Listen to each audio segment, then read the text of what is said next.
Hello, let's talk ways we can live van life more sustainable, more cost effective, and improve our health. Could you do things differently? Could you make improvements to your current camper van lifestyle? And don't worry, I'm not going to be talking about electric vans, although I will talk about a huge mistake a lot of people are making with electrics and some tips to help you improve the way you live your van life. Before I'm hit with a lot of negative comments talking about being eco whilst actually driving a diesel van, like most people, I can't afford to upgrade to the most environmentally friendly van, the most technology advanced, the electric, etc., etc. But yet, I can be more conscious about the way I do things, and we all can. Today, I'm at a location which I'm sure many of you will have driven past. Some of you may have even stopped here, but if you haven't, then you really should, and I will actually show you why that you should do later on, and tell me what you think. I did actually buy quite a bit of stuff. Regarding benefits and improvements, there are basic things we can all be doing to our vans before we even commence our journey. And even before that, we could be planning our journeys, plotting routes to ensure we know where we're going.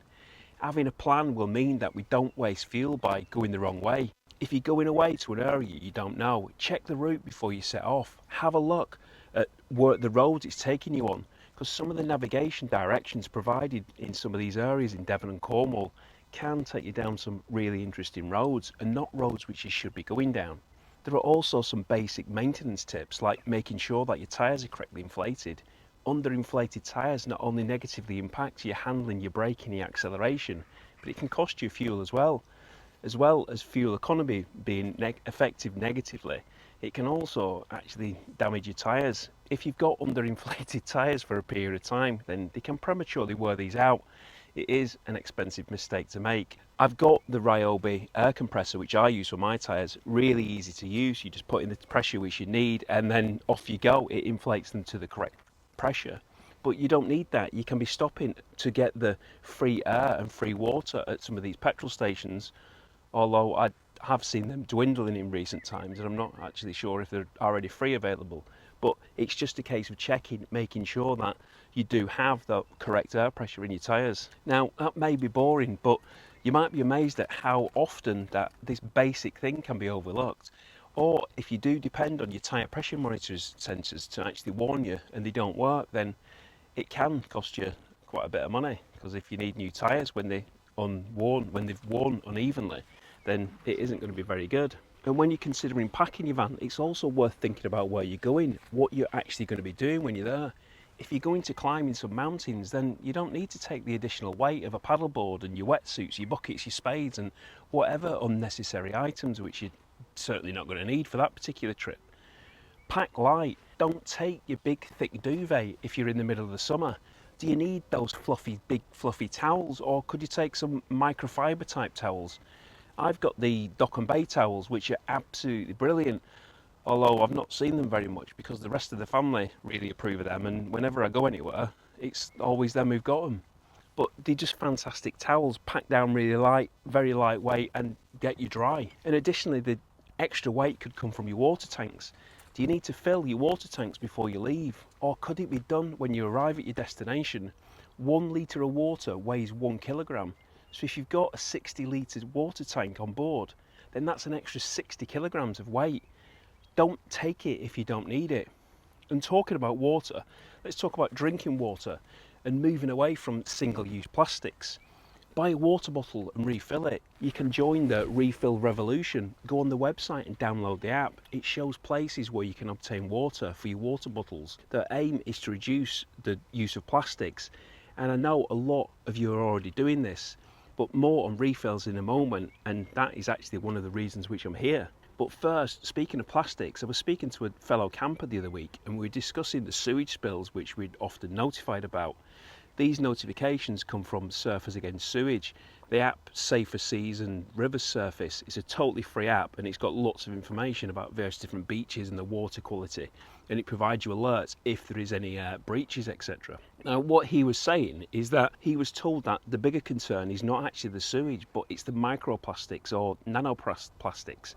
Now, let's not play down sewage, because I don't mean that, but the point is here, he was saying that plastics are literally everywhere and they are a major concern.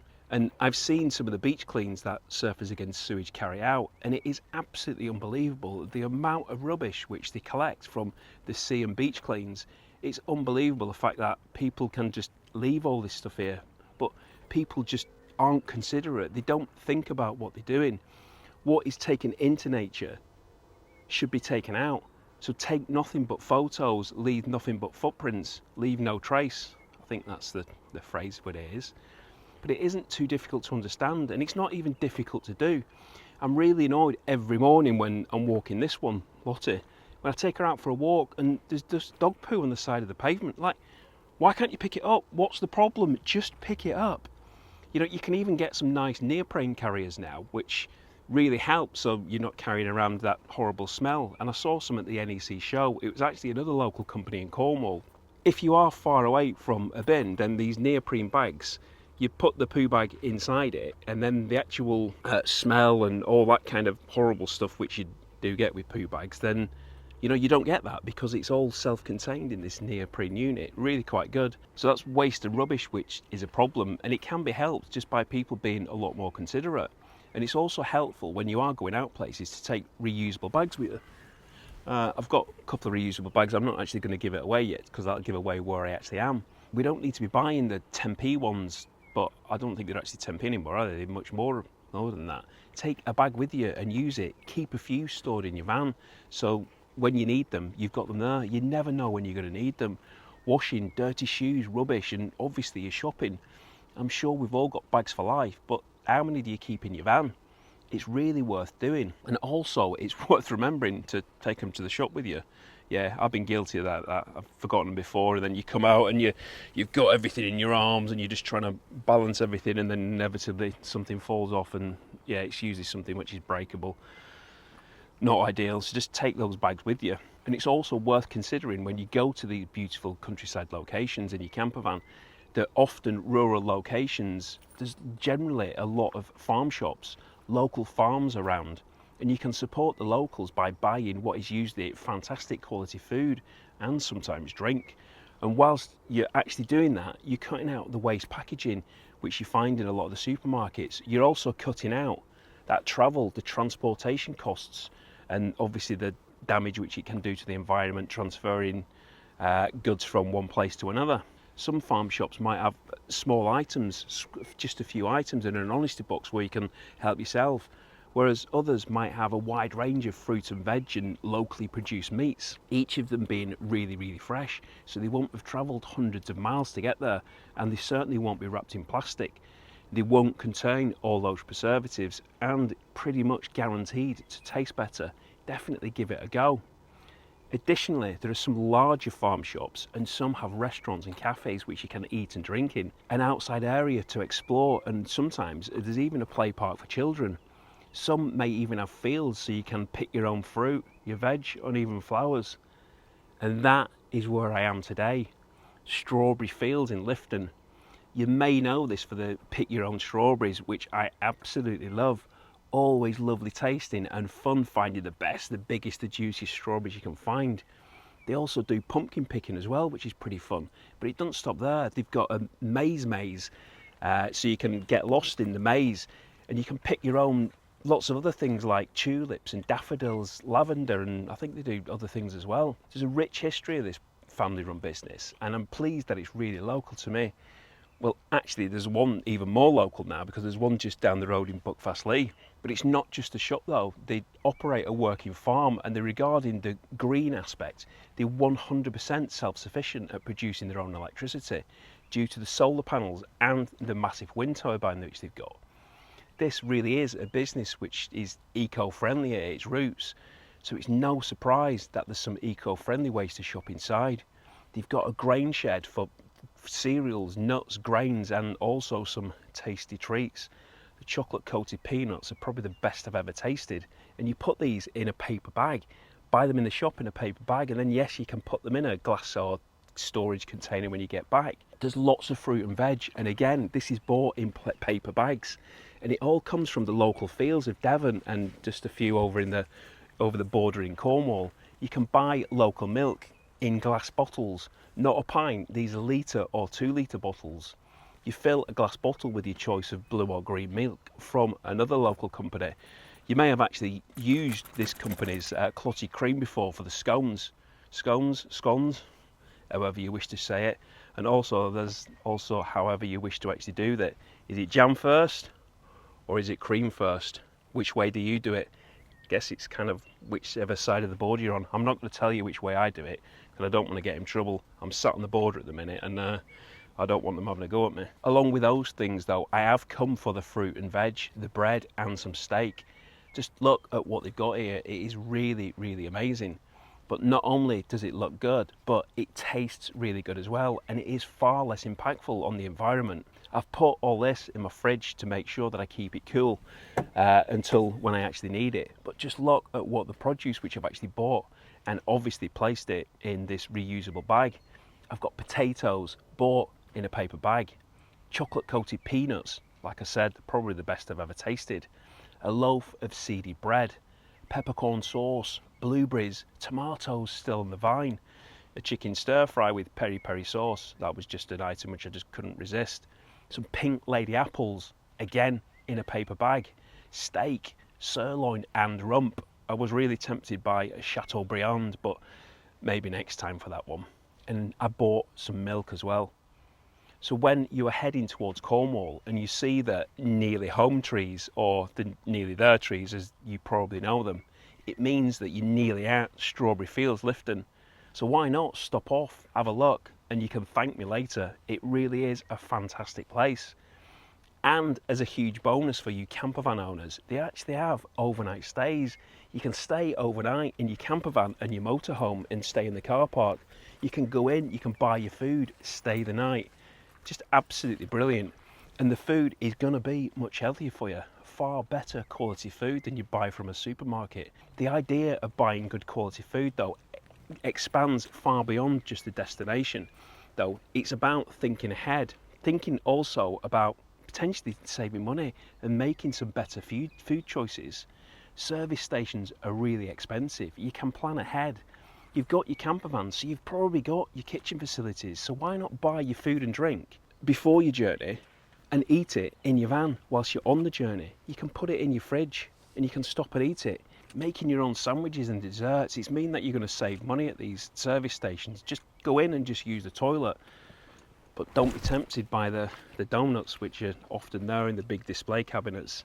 Yeah, the ones that cost quite a lot of money. Yeah, I'm always tempted by them as well. But the same goes for coffee at these service stations. You can spend money on the coffees, the various different brands, the Costas and things like that. And some of them have got the proper shops, but some of them have just got the machines. And it doesn't taste like a proper coffee. You can save your money. I've showed you in a previous video, and I will show you again more in the future, the Outing Nano coffee maker I've got. Makes absolutely fantastic Nespresso. Nespresso is obviously the brand of capsules I use, but it makes the espresso based drinks, and it's brilliant. A really, really nice espresso coffee. So you could buy one of them. It's not obviously going to save you to start with because you'd have to buy it first, but it'll save you money than buying the coffees at these coffee shops. And it's the same for tea. All you need is a means of boiling water, which you've no doubt got because you've got a van, so you're going to be able to boil that water.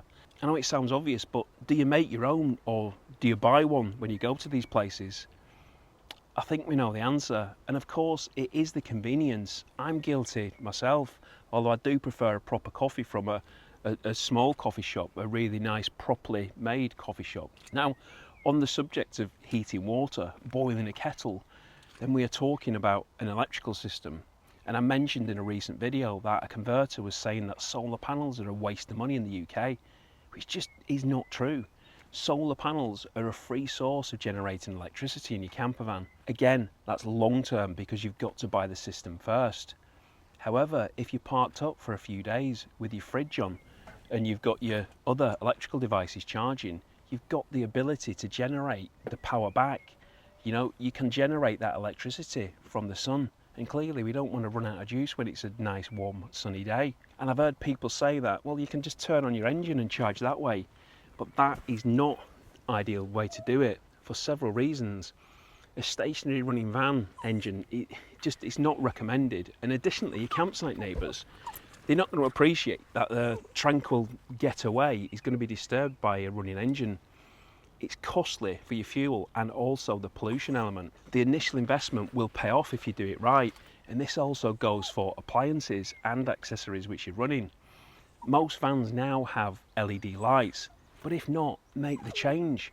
Are you running an energy efficient fridge, a low wattage kettle?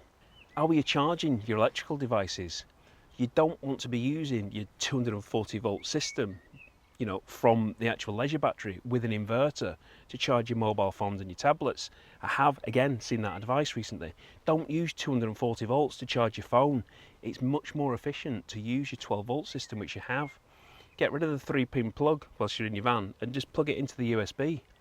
It's a waste of energy to take from 12 volts to 240 volts and then usually back down to 5 volts, a complete total waste. And the same goes if you've got a portable power station. Why do you think it's a bit different? I don't really know. It isn't. It's essentially a battery, an inverter, and a management system. So plug in your USB port, not the 240 volt plug. Again, using the sun to charge the power station. You could also use the sun for warm water using a solar bag, but let's be honest, they're only really good for low pressure use, washing the sand off your feet and things like that. Plus it is dependent on the sun and that'll determine how warm it gets. It's not really something which you can regulate with one of them, but they're cheap and cheerful and quite useful to carry around, as I say, to wash that sand off your feet. A better shower would be something like the Collapse, and yeah, I know I haven't done a video on that, but yeah, I will do. Or something completely different, something in a completely different price bracket and type, and that's a heated shower, the Julka, and I have got one now, and that is actually going to be coming soon. And with these options, you can take water from wherever you are, streams, rivers, seas. That water which we're using for our showers and washing and things like that, we could actually be using that for a toilet. And again, that's something environmentally friendly which we could be doing, recycling the water which we've got. But I'm not actually going to be talking about that in a video today because that's a whole new video in itself. There are loads of ways which we can help ourselves be more economical and eco-friendly. In the outdoor lifestyle, I will call it industry, although it seems to be the wrong term to be using, industry in this particular case. There's many companies that make serious pledges towards the environmental impact which they have and sustainability. As for most, our lives are spent outside and enjoying it. However, many products which you see these days, made from recycled this and made from recycled that, they are trying to make a big difference. There's a company on the edge of Dartmoor, you've probably never heard of it really, called Durastone, who make clothing and other items, and they're climate neutral. Plus, they give a percentage of the profits to environmental non-profit organisations. And again, like the direction many other brands are taking, plastic-free packaging. So look out when you're buying your next products, your clothing, your food, to see what the company's credentials are and what the stance on the environment is. I went to Boots today to collect a prescription and I noticed that the packaging, which looks like plastic, isn't actually plastic. They're using, I think it's potato starch, to make the packaging for the prescription packages, which I actually thought was really quite good. These companies are trying to make a difference. They're trying to do things differently, trying to help the environment. You can do that too. Just think a bit more carefully about some of the things you're doing. And if you want to see how you can make some great coffee whilst you're on the go, you can have a look at that video here or see some more camper vans here. Take care, and I hope to see you soon. Thanks for watching.